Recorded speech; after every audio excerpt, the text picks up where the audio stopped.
Here from the Australian Worm Firm. I'm here to give the Thursday tip for this weekend. What I was going to talk about today is the kind of food that you feed to your worm farm. If you have a closer look here at this worm box, which probably had a good few thousand worms in it over the last few months, you can see a lot of sawdust.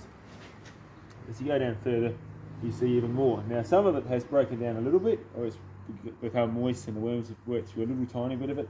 But as you can see, most of it is still pretty obviously sawdust. And what that tells us is that you need to have a good balance of foods when you feed your worm farm, otherwise they won't break down.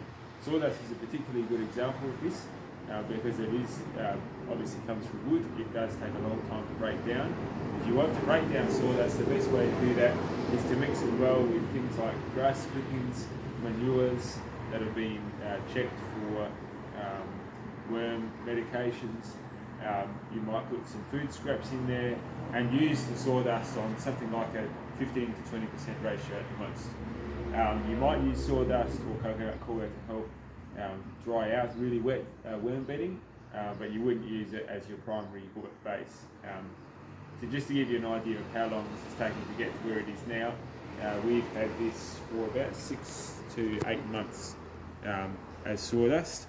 And the best it's got to, some of it's been eaten by the worms and gone through the sifter, but the majority of it is still very much identifiable in its original form. So that's our Thursday tip for the day. Make sure you have a good balance. It's not wrong to have things like sawdust, but it's important to make sure you have them in balance. Thank you very much.